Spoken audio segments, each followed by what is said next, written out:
నరేంద్ర మోదీ ఒక ఫేవర్ అడిగారు. ప్రతి ఒక్కరు కూడా 1 గంటో 2 గంటలు సమయం ఇవ్వండి.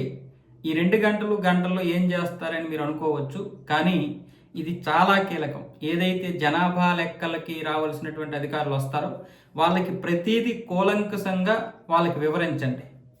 కులం ఎందుకు, మతం ఎందుకు, లేకపోతే ఈ ప్రాంతం ఎందుకు, ఆదాయం ఎందుకు అని అడగండి. ప్రతీది 40 ప్రశ్నలు ఇచ్చారు. అందులో ఆ 40 ప్రశ్నలు కరెక్ట్గా చెప్పగలిగితే ఈ యొక్క కులం ప్రాతిపదికనో లేకపోతే అక్కడ ఉన్నటువంటి సమాజం ప్రాతిపదికన ఈ యొక్క వ్యక్తుల ప్రాతిపదికన ప్రాంతం ప్రాతిపదికన మనం ఒక అభివృద్ధి కార్యక్రమాలు చేయడానికి అవకాశం ఉంటుంది అని చెప్పి నరేంద్ర మోదీ గారు అయితే మాట్లాడుతున్నారు. ఈ విషయం గురించి ఎర్రకోట మీదే మాట్లాడారు.